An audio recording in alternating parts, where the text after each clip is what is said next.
ತಾವೆಲ್ಲರೂ ಕೂಡ ಇದು ನಿಮ್ಮ ಹೋರಾಟ, ಇದು ನಿಮ್ಮ ಕಾರ್ಯಕ್ರಮ. ಈ ಕಾರ್ಯಕ್ರಮ ತಾವೆಲ್ಲರ ಭಾಗಿಯಾಗ್ರಿ, ಈ ವಿಜಯೋತ್ಸವವನ್ನು ತಾವೆಲ್ಲ ಆಚರಣೆಯನ್ನು ಮಾಡ್ರಿ ಅಂತೇಳಿ ಈ ಮೂಲಕ ಹೇಳಿ, ನಾವು ವಿರೋಧಿಗಳ ಬಗ್ಗೆ ಅದನ್ನ ಮಾತಾಡಂಗಿಲ್ಲ ಅಂತೇಳಿ ಅಂದೀವಿ. ಅವ್ರ ಬಗ್ಗೆ ಮಾತಾಡೋಕ್ಕೂ ಕೂಡ ಹೋಗೋದಿಲ್ಲ.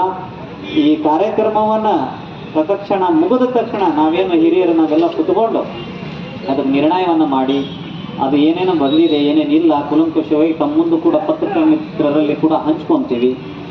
ವ್ಯಾಪಾರಸ್ಥರಿಗೆ ಒಂದು ಅಭಿನಂದನೆ ಸಮಾರಂಭ ಇಟ್ಕೋಬೇಕಂತ ಮಾಡಿ ಅದೊಂದು ಸಮಯವನ್ನು ನಾವು ಬೆಳಿಗ್ಗೆ ತಾನೇ ಎಲ್ಲ ಮುಗಿದ ನಂತರ ನಾವು ಚರ್ಚೆ ಮಾಡಿಕೊಂಡು ಒಂದು ಅಭಿನಂದನೆ ಸಮಾರಂಭ ಹೇಳಿ ಎಲ್ಲ ರೈತ ಬಾಂಧವರಿಗೆ, ಪತ್ರಿಕಾ ಮಾಧ್ಯಮದವರಿಗೆ, ಪೊಲೀಸ್ ಇಲಾಖೆಯವರಿಗೆ, ಬಂದಂಥ ಎಲ್ಲ ಸಿಬ್ಬಂದಿಯವರಿಗೂ, ಪರಮ ಪೂಜ್ಯರಿಗೂ ಈ ಒಂದು ವೇದಿಕೆ ಮುಖಾಂತರ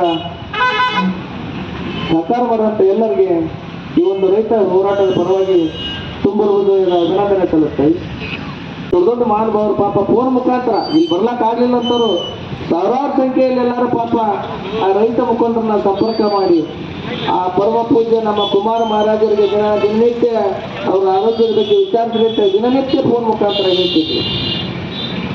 ಪ್ರಾರಂಭಿಸುವಂತಕ್ಕಂಥ ದಿಟ್ಟ ನಿಲುವನ್ನ ತಾಲೂಕು ಆಡಳಿತ ತಗೊಂಡಿದೆ. ಹಾಗಾಗಿ ಅವ್ರಿಗೆಲ್ಲ ನಾನು ಅಭಿನಂದನೆ ಹೇಳ್ತೀನಿ.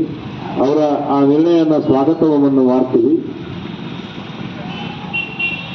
ಇವತ್ತು ಮಧ್ಯಾಹ್ನ 3 ಗಂಟೆಗೆ ಒಂದು ಟಾಸ್ಕ್ ಫೋರ್ಸ್ ಮೀಟಿಂಗನ್ನು ನಮ್ಮ ಜಿಲ್ಲಾಡಳಿತದವರು ಕರೆದಿದ್ದಾರೆ. ಯಾವಾಗ ಯಾವ ರೀತಿ ಏನು ಮಾಡಬೇಕಂತಕ್ಕಂಥದ್ದು ಅದನ್ನ ಇಟ್ಕೊಂಡು ನಾಳೆ ಬೆಳಗ್ಗೆ ನಮ್ಮ ಒಂದು ಏನು ಖರೀದಿ ಕೇಂದ್ರವನ್ನು ಪ್ರಾರಂಭಿಸಲಿಕ್ಕೆ ತೀರ್ಮಾನ ವಿಚಾರಗಳನ್ನು ಹೇಳ್ತೀವಿ ಅಂತ ಹೇಳಿದ್ದಾರೆ.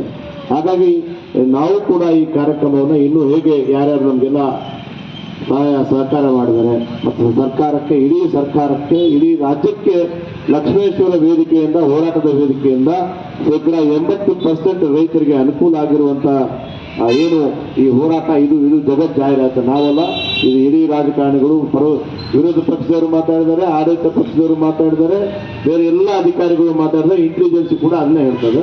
ಹಾಗಾಗಿ ನಾವ ಮಾಡುವಂತ ಅನ್ಕೊಳ್ಳಂಗಿಲ್ಲ. ಬಟ್ ಅದು ಒಂದು ನಮಗೊಂದು ಲಕ್ಷ್ಮೇಶ್ವರಕ್ಕೊಂದು ಕಿರೀಟ ಅಂತ ನಾವು ಹೇಳ್ಕೋಬೇಕಾಗತ್ತೆ. ನಮಗೆ ನಾವು ಸಭಾಸ್ಗಿರಿ ತಗೋಬೇಕಾಗುತ್ತೆ.